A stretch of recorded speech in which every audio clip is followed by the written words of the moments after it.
Bonjour et bienvenue à tous sur la chaîne Culture Rugby. Aujourd'hui, on va analyser, décortiquer et pratiquer la technique de tir au but de Benjamin Urdapilleta, numéro 10 et champion de France avec le Castres Olympique. C'est parti, générique.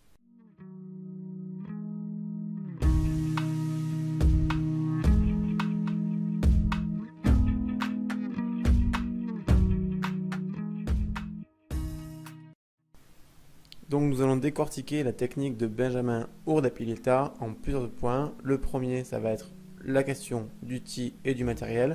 La deuxième, la position du ballon. En troisième, ses pas de recul.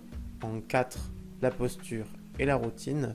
En 5, ses pas d'élan. 6, la frappe. Et en conclusion, on essaiera de voir ses forces et ses faiblesses avant de passer sur le terrain.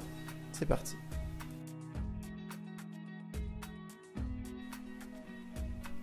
Donc tout d'abord nous allons voir son tee sur cette capture d'écran. On voit qu'il utilise un tee Gilbert bleu et vert qui est un tee ajustable qui se dévisse vers le haut, qui en fait un des tees les plus hauts en taille de la gamme Gilbert.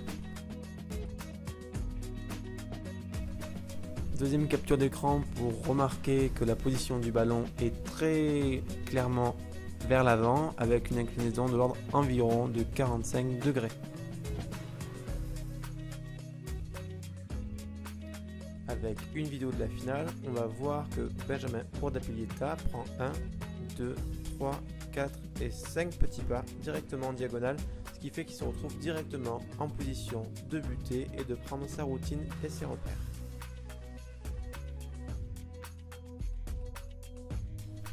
Au niveau de sa posture et de sa routine, on peut remarquer que le buste est légèrement incliné vers l'avant, mais les deux points les plus importants sont la position de son avant-bras droit parallèle au sol et le mouvement de balancier de son bras gauche comme pour préparer son futur mouvement pour le tir au but, mais cette fois-ci avec la jambe gauche.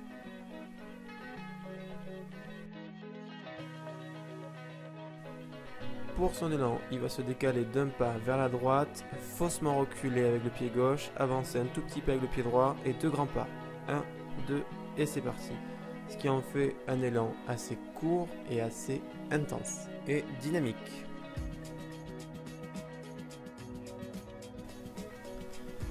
Maintenant la frappe, on va voir que tous les fondamentaux sont assez bien respectés dans l'avant-frappe avec un pied d'appui à côté du ballon et en direction des poteaux, un bras d'appel, un bras droit ici qui sert vraiment d'équilibre, qui est positionné dans une composante plutôt horizontale et une posture forte qui passe par deux éléments, une poitrine qui s'oriente vers le ballon premièrement et deuxièmement, vous allez voir avec une flèche, un alignement entre la tête et le centre de gravité, c'est-à-dire pas de déperdition de la posture, soit sur les côtés, soit vers l'arrière ou vers l'avant.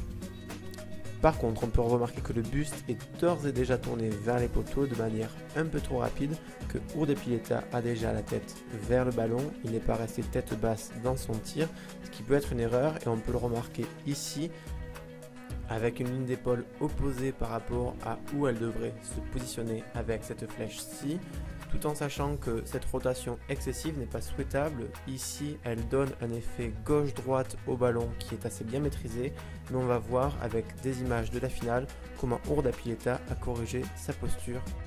Benjamin Urdapilleta a une nouvelle opportunité, cette fois-ci 22 mètres excentré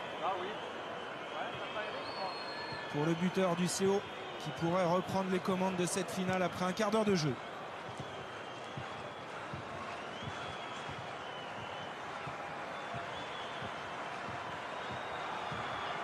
Et la précision d'Urdapilleta. Ici on peut voir que son buste reste orienté vers le tee et un peu plus tard vers les poteaux sans excès et le tir est beaucoup plus rectiligne. Pareil, il y a 10 ans, notre finale face à Clermont-Ferrand dans ce château qui porte bonheur, qui porte bonheur. À l'époque, le président était Max Guazzini, que vous venez de voir sur la gauche, sur votre écran. Même élément ici avec un buste qui s'oriente vers les poteaux après avoir bien traversé le ballon et finit devant le tee sans rotation excessive sur le côté externe.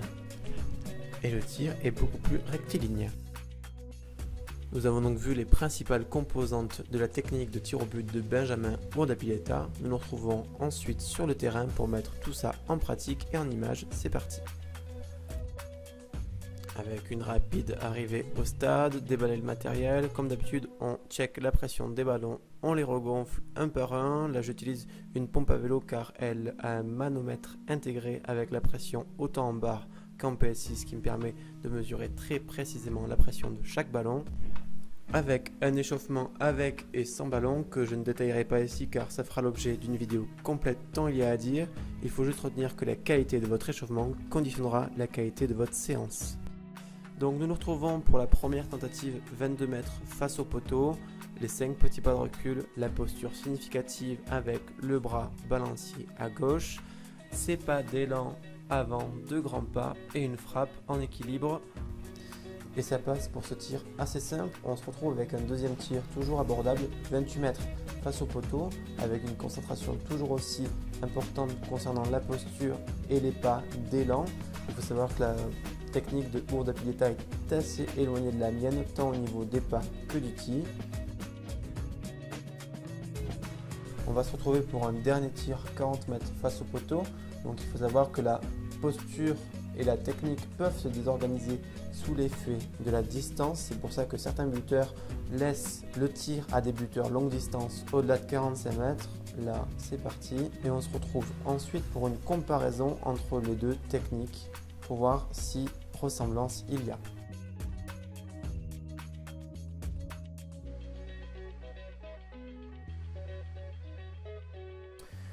Merci d'avoir regardé cette vidéo jusqu'au bout. En complément, vous êtes libre de recevoir un bonus sur les 5 erreurs trop souvent commises par les buteurs face au poteau et comment les corriger. Vous êtes aussi libre de vous abonner à la chaîne YouTube, de faire un tour sur la page Instagram Culture Rugby pour trouver des exercices efficaces pour les buteurs. Sur ce, je vous souhaite un bon entraînement et une excellente séance. À bientôt.